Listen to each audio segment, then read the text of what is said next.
বাড়ির সাবমার্শালে বৈদ্যুতিক সংযোগ দিতে গিয়ে ঘটল মর্মান্তিক ঘটনা। বিদ্যুৎ স্পৃষ্ট হয়ে মৃত্যুর কোলে ঢলিয়ে পড়লেন এক যুবক, যা দেখে বুক ফাটা কান্নায় ভেঙে পড়লেন মৃত ব্যক্তির স্ত্রী সহ গোটা পরিবারবর্গ। ঘটনাকে ঘিরে সোমবার গভীর শোকের ছায়া নেমে এলো পুরাতন মালদার মঙ্গলবাড়ি অঞ্চলের নলডুবি এলাকায়।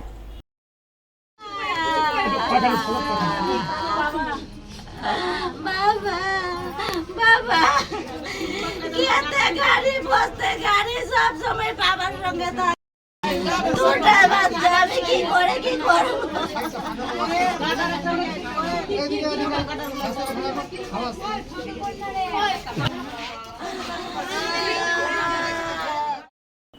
জানা গেছে মৃত যুবকের নাম তপু মণ্ডল, বয়স 28 বছর। বাড়িতে রয়েছে স্ত্রী সহ 2 নাবালক ছেলে মেয়ে। তিনি বাড়িতে এই ছোট্ট একখানা মুদির দোকান করে সংসার প্রতিপালন করতেন। পরিবার সূত্রে খবর, এদিন ওই যুবক তার বাড়ির ট্যাঙ্কিতে জল তোলার জন্য সাবমার্শালে বিদ্যুৎ সংযোগ দিতে যায়। আর ঠিক তখনই বিদ্যুৎস্পৃষ্ট হয়ে তিনি মাটিতে লুটিয়ে পড়েন। সঙ্গে সঙ্গে পরিবারের লোকজনেরা তাকে উদ্ধার করে মালদা মেডিকেল কলেজ হাসপাতালে নিয়ে যান, কিন্তু চিকিৎসক মৃত বলে ঘোষণা করেন। স্বভাবতই কান্নায় ভেঙে পড়েন পরিবারবর্গ। ঘটনাকে ঘিরে গভীর শোকের ছায়া নেমে আসে গোটা নলডুবি এলাকায়। লাইনটা ঠিক করছিল, বাড়িতে লাইনটা খারাপ হয়ে গেছিল, ঠিক করছিল। আচ্ছা, শর্ট খেয়ে সঙ্গে সঙ্গে পড়ে গেছে। কারেন্টের প্রবলেম ছিল, মানে বাড়িতে আমার শ্বশুরের নামে একটা আছে, একটা আমার স্বামীর নামে আছে। শ্বশুরের নামে একটা কারেন্টটা অসুবিধা করছিল, তো আমরাই বললাম কি জল নাই, ট্যাঙ্কিতে জলটা ভরে দাও। তো তোমার এটা থেকে দিয়ে লাইনটা জল ভরার জন্য ঠিক করছিল, হাত দিয়ে প্লাগ ভরতে যেয়ে সঙ্গে সঙ্গে পড়লো। আর শুধু আমাকে ডাক দিল, কাছে গেলাম, ততক্ষণে দেখছি আর কিছু নাই। দেখলো শুধু চোখ খুলে। আমার একটা মেয়ে আছে, একটা ছেলে আছে। ছেলে 2 বছর, মেয়ে 5 বছরের। খারাপ ছিল, তো মার্শালটা ঠিক করতে দিয়েছিল। ঠিক করতে গিয়ে কারেন্টে শর্ট লেগেছে। শর্ট লেগে গিয়ে বুঝতে পারিনি কারেন্টে এত বড় শর্ট লাগবে। আচ্ছা, তো শর্টটা লেগে গিয়ে এখন লেগে দিয়ে তো কেউ বুঝতে পারেনি। বাড়িতে সবাই তো কাজ নিয়ে ব্যস্ত, সবাই ব্যস্ত ছিল। এই ছোটোখাটো মুদিখানার দোকান করে ছেলেটা এখন হসপিটালে নিয়ে গেছে, এখন বলছে মৃত্যু, মারা গেছে। পরিবারে এখন একটা ছেলে একটা মেয়ে আর ছোট একটা মুদিখানার দোকান, একটা ছেলে আছে একটা মেয়ে আছে। পরিবারটা নষ্ট হয়ে গেল। এখন কি সরকার যদি কোনো হেল্প করে, এটুকু সরকারকে জানাচ্ছি। পরিবারটা নষ্ট হয়ে গেল, পরিবারটা এখন কী করে চলবে এটাই।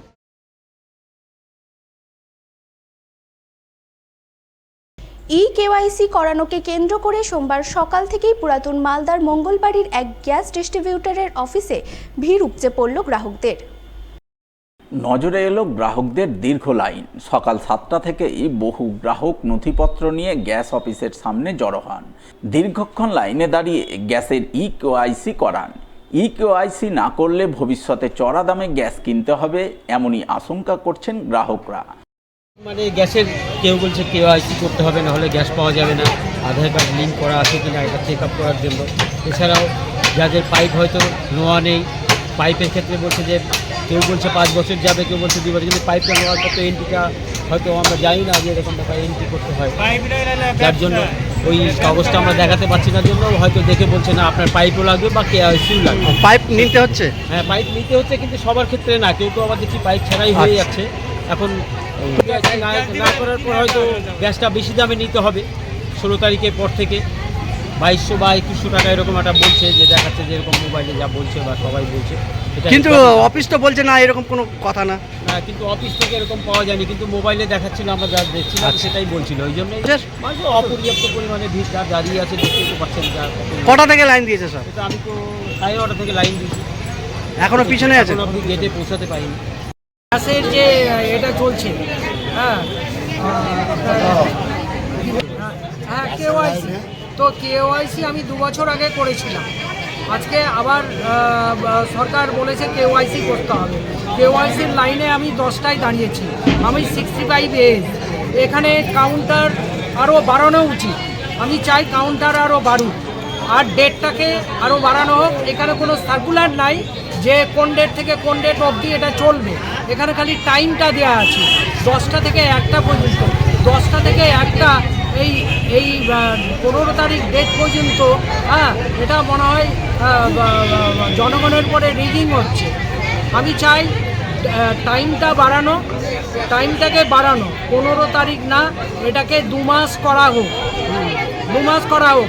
এমন কতগুলো খবর পাওয়া যাচ্ছে, না হলে সে গ্যাস পাচ্ছে না। অফিস তো বলে দিল, এরকম কোনো ব্যাপার আর নেই। এখানে দেখুন ডেট কোনো সার্কুলার নেই। আমি সার্কুলার ওখানে দেখেছি, আপনার ডেট কত দিনের, মানে কতদিন পর্যন্ত নেবে, মানে মেনশন নাই। না করে এই যে এখানে শুধু টাইমটা মেনশন। এই বিষয়ে গ্যাস ডিস্ট্রিবিউটর কর্তৃপক্ষের দাবি, ইকেওয়াইসি না করালে ভবিষ্যতে গ্যাসের বই বন্ধ হয়ে যেতে পারে বা চড়া দামে গ্যাস কিনতে হতে পারে। তাই গ্রাহকরা ইকেওয়াইসি করাতে ছুটে আসছেন। তবে অযথা আতঙ্কিত হওয়ার কোনো কারণ নেই। যাদের ইকেওয়াইসি করা নেই, শুধুমাত্র তাদেরই করতে হচ্ছে। এটা মানে ইন্ডিয়ান অয়েল থেকে বলে এই মেসেজ পাঠিয়েছে কি এটা কেওয়াইসি করতে হবে, এটা গ্যাসের ক্ষেত্রে একমাত্র। যাদের যাদের গ্যাসের বই আছে তাদেরকে, যাদের করা আছে কেওয়াইসি তাদেরকে করতে হবে না, এটা প্রত্যেক বছরে বছরে করতে হবে। আর যাদের করা আছে তাদেরকে করতে হচ্ছে না, যাদের করা নাই তাদেরকে অবশ্যই করতে হবে। যদি না করে, যদি না করে ভবিষ্যতে গ্যাসের বইটা বন্ধ হয়ে যেতে পারে এবং গ্যাস নাও পেতে পারে, হ্যাঁ, ভবিষ্যতে। তো অতএব বইটা আপডেট করতে গেলে কেওয়াইসি অবশ্যই করতে হবে, সেটাই লাগছে। বলছি, আবার যদি ভবিষ্যতে বাড়ে তো আপনাদের টোটাল গ্রাহক কত? প্রায় 49,500 সামথিং। কবে থেকে শুরু করেছে? এটা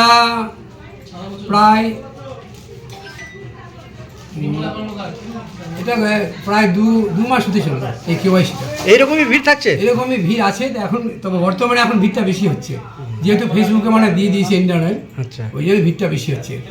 আর মানুষকে ঘাবড়ানোর কিছু নেই, এটা কোনো ভয়ের কারণ নেই বা মানুষ ঘাবড়ে যাচ্ছে। কিন্তু যাদের করা আছে তাদের করতে হবে না, আর যাদের করা নেই তাদেরকেই একমাত্র করতে হবে। প্যানিকের কোনো ব্যাপার নেই। না, আমরা কোনো প্রেশার দিতে চাইছি না, আমরা প্রেশার দেবো না।